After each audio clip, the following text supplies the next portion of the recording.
Hello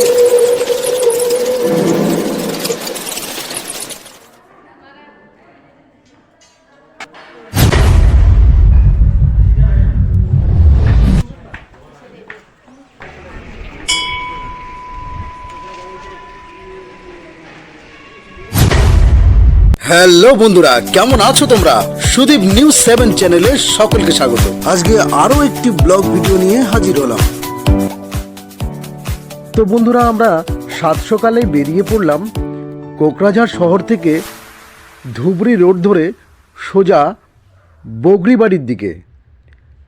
বগরিবাড়ির সেখানে রয়েছে 25 হাত কালী মায়ের মন্দির। আমরা মন্দির দর্শনের উদ্দেশ্যে রওনা হলাম। এই যে আমরা টোটো করে রওনা হয়েছি 25 হাত কালী মায়ের মন্দির দর্শন করতে। এবং বগরিবাড়ির আরও একটি প্রান্তে রয়েছে মহামায়া দেবীর মন্দির, সেখানেও যাব মন্দির দর্শনের উদ্দেশ্যে। তো চলুন।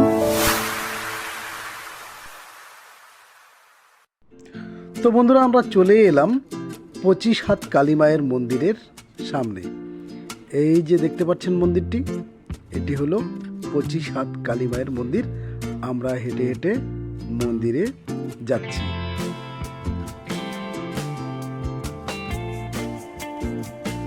এই যে মন্দিরের গেটটি। তো চলুন আমরা 25 হাত কালী মায়ের দর্শন করি।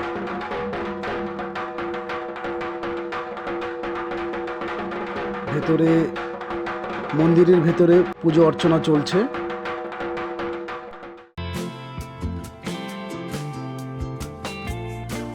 এই যে দেখুন মায়ের কি সুবিশাল, কি সুন্দর মায়ের মূর্তিটি, 25 হাত কালী মায়ের। সেই সাথে বাবা ভোলেনাথকেও দেখুন কি সুন্দর, বাবা ভোলেনাথ শুয়ে আছে। আর অসাধারণ। 25 হাত কালী মায়ের মন্দিরটি স্থাপিত হয়েছিল 1978 সালে। বাংলা বছরের চৈত্র মাসে প্রত্যেক অমাবস্যা তিথিতে খুব জাঁকজমকভাবে পুজো করা হয়। আর সেই দিনটিতে বহু দূর দূরান্তর থেকে ছুটে আসা দর্শনার্থীদের ভিড়ে জমে ওঠে এক বিশাল মেলা উৎসব।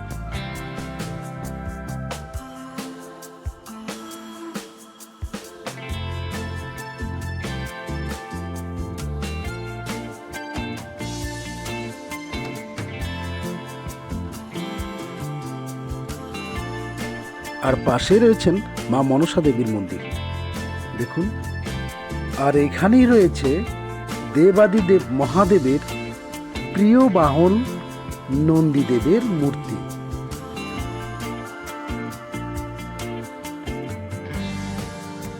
বন্ধুরা, চলুন এবারে মহামায়া দেবী মন্দির দর্শনের উদ্দেশ্যে যাওয়া যাক। তো এই ছিল 25 হাত কালী মায়ের মন্দির। খুবই সুন্দর, খুবই ভালো লাগলো মন্দিরটি।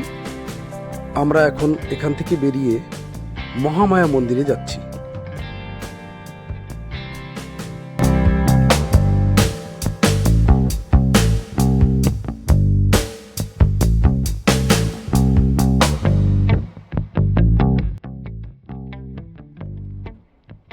মহামায়া ধাম বা মহামায়া মন্দির সর্বোচ্চ বিভ্রম।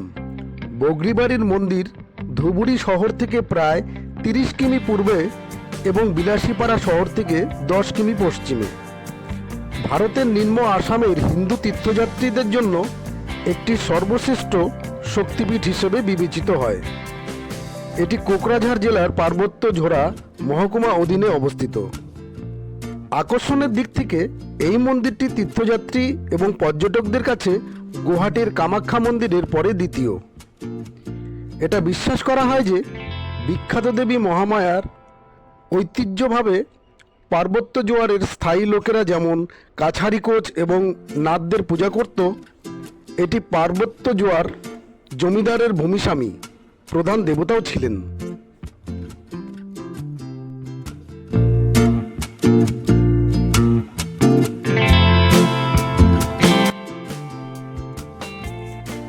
এটি হলো মহামায়া দেবীর মন্দিরের মেন প্রবেশদ্বার। তো চলুন বন্ধুরা ভিতরের দিকে যাওয়া যাক।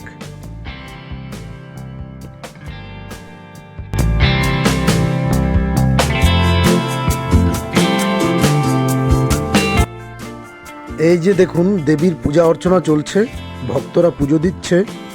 তো বন্ধুরা, মন্দিরের ভেতরে ভিডিও কিংবা ফটো তোলা নিষিদ্ধ আছে বলেই সেই কারণে আমি বাইরে থেকে ভিডিও করে দেখাচ্ছি। দেখুন,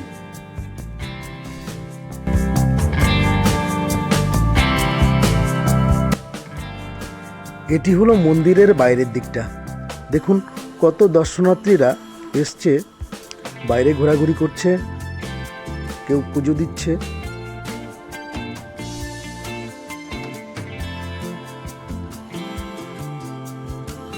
এই যে দেখুন, এখানে একটি গাছ, হয়তো বটগাছ হবে। এই গাছটিতে লাল শালু কাপড় বেঁধে দেওয়া হয় নিজের মনস্কামনার জন্য।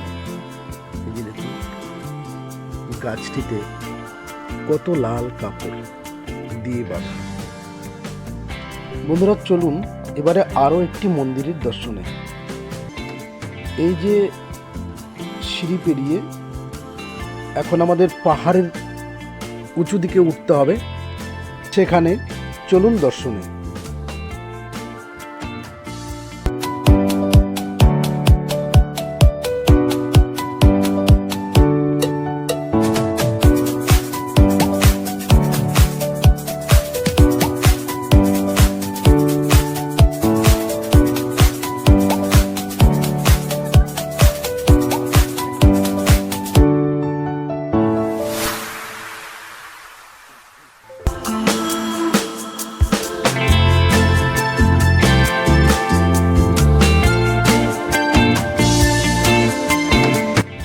বন্ধুরা, এই যে আমরা চলে এলাম পায়ে হেঁটে সিঁড়ি পেরিয়ে পাহাড়ের সব থেকে উঁচু মন্দিরটি, মহামায়া দেবীর আরেকটি মন্দির। এটি হলো পাহাড়ের সব থেকে উঁচুতে এই মন্দিরটি অবস্থান করেছে।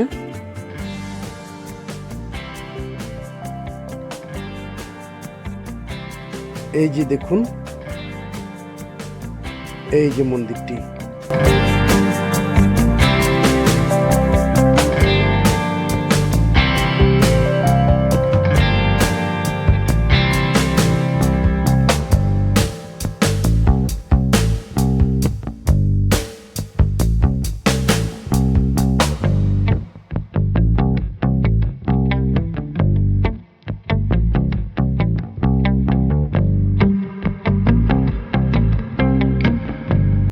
তো বন্ধুরা চলুন এবারে মহামায়া দেবীর সাথে সম্পর্কিত আরও একটি উপাসনালয়, মহামায়া স্নানঘাট মন্দির। এই মন্দিরটি চলুন যাওয়া যাক।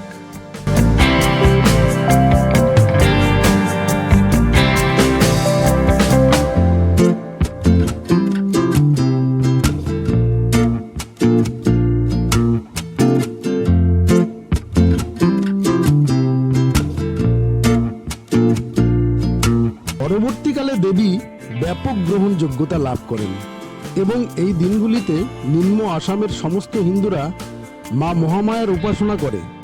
মহামায়া দেবীর সাথে সম্পর্কিত এই উপাসনালয়টি হল মহামায়া স্নানঘাট মন্দির, যা মূল মহামায়া মন্দির থেকে কয়েক কিলোমিটার দূরে ব্রহ্মপুত্র নদীর একটি উপনদী টিকপাই নদীর তীরে অবস্থিত।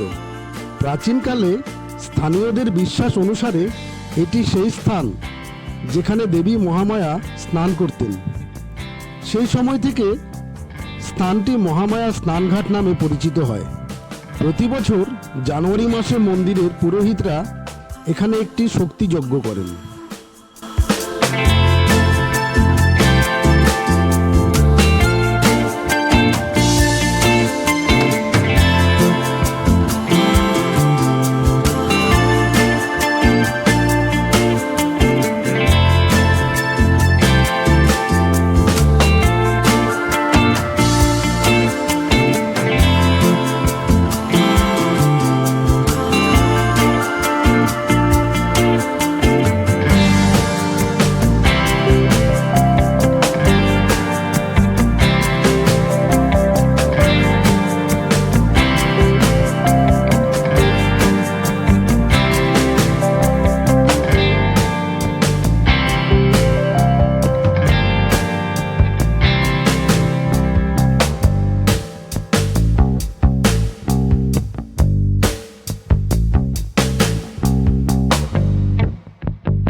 এটি হলো নাগদেবী, কংক্রিটের তৈরি।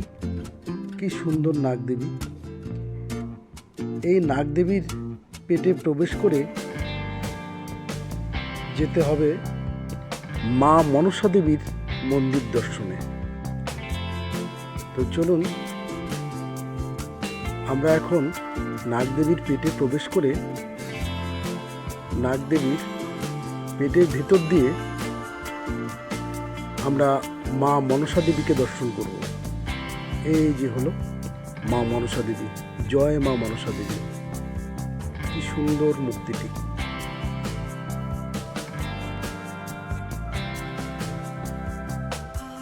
তো চলুন এবার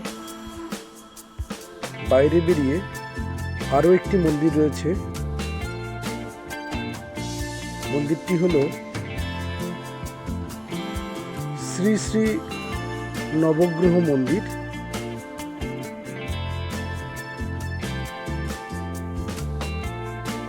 এই হলো নবগ্রহ মন্দিরে পুজো দিচ্ছে।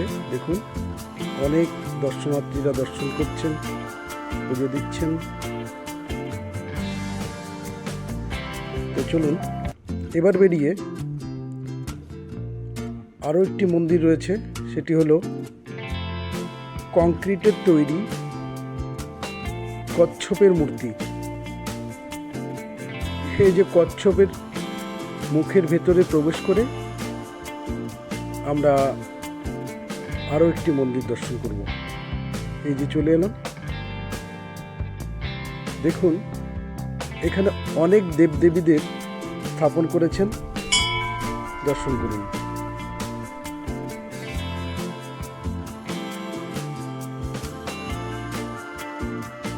তো বন্ধুরা আমরা মন্দির থেকে বেরিয়ে এখন বাইরের দিকে যাচ্ছি। তো বন্ধুরা 25 হাত কালীমায়ের মন্দির থেকে শুরু করে মহামায়া দেবী মন্দির এবং মহামায়া দেবীর সাথে সম্পর্কিত উপাসনালয়, স্নানঘাট মন্দির দর্শন করা হলো। তো কেমন লাগলো ভিডিওটি? যদি ভালো লেগে থাকে তো লাইক ও কমেন্ট করুন এবং সাবস্ক্রাইব করুন এই চ্যানেলটিকে। সবাই ভালো থাকুন, সুস্থ থাকুন।